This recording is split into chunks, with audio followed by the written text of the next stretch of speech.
आपल्या विधानावर आपण माफी मागितली नसून खंत व्यक्त केल्याची प्रतिक्रिया आर पाटील यांनी झी 24 तासशी बोलताना दिली।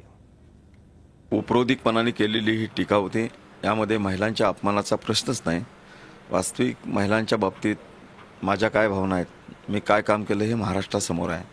मग डान्स बार बंदी असेल, महिला सहाय्यता कक्ष असतील, महिला पोलीस भरती असेल आणि महिलांच्यासाठी नेमलेली कमिटी असेल। माझा विश्वास आहे की महिलांच्या सुरक्षिततेसाठी, सन्मानासाठी महाराष्ट्राने जेवढ्या उपाययोजना विशेषतः गृह खात्याने केल्या तेवढ्या देशातल्या कोणत्याही राज्याने केल्या नाहीत, हा माझा विनम्र दावा आहे।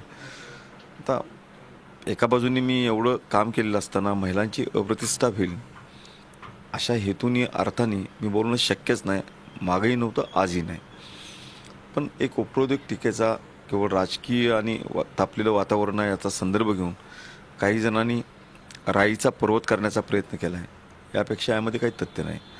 माझ्याबद्दल जे आक्षेप घेत आहेत आणि ज्यांनी क्लिपिंग काढून काय फार मोठा जावई शोध लावला, मग तिथे उमेदवार असतील, त्यांनी माझ्या प्रश्नाचं उत्तर द्यावं। रेल्वेमधनं प्रवास करताना एका दलित महिलेला शिवीगाळ करण्याची यांची त्यांच्यावर नोंद होती का नव्हती?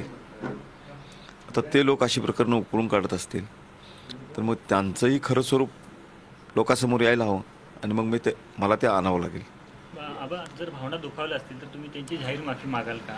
मी एक सांगितलं, माझा तो उद्देश 100% नव्हता। मी उमेदवारावर केलेली ती व्यक्तिगत टीका होती, उपरोधिक टीका होती आणि त्याचं कारणही असं होतं की यापूर्वी एक विनयभंगाचा, एक 376 बलात्काराचा खटला त्याच्यावर पूर्वीचा नोंद होता, आणखी एक खटला नोंद झाला, म्हणून उपरोधिक केलेली ती टीका होती एका हॅबिच्युअल गुन्हेगारावर।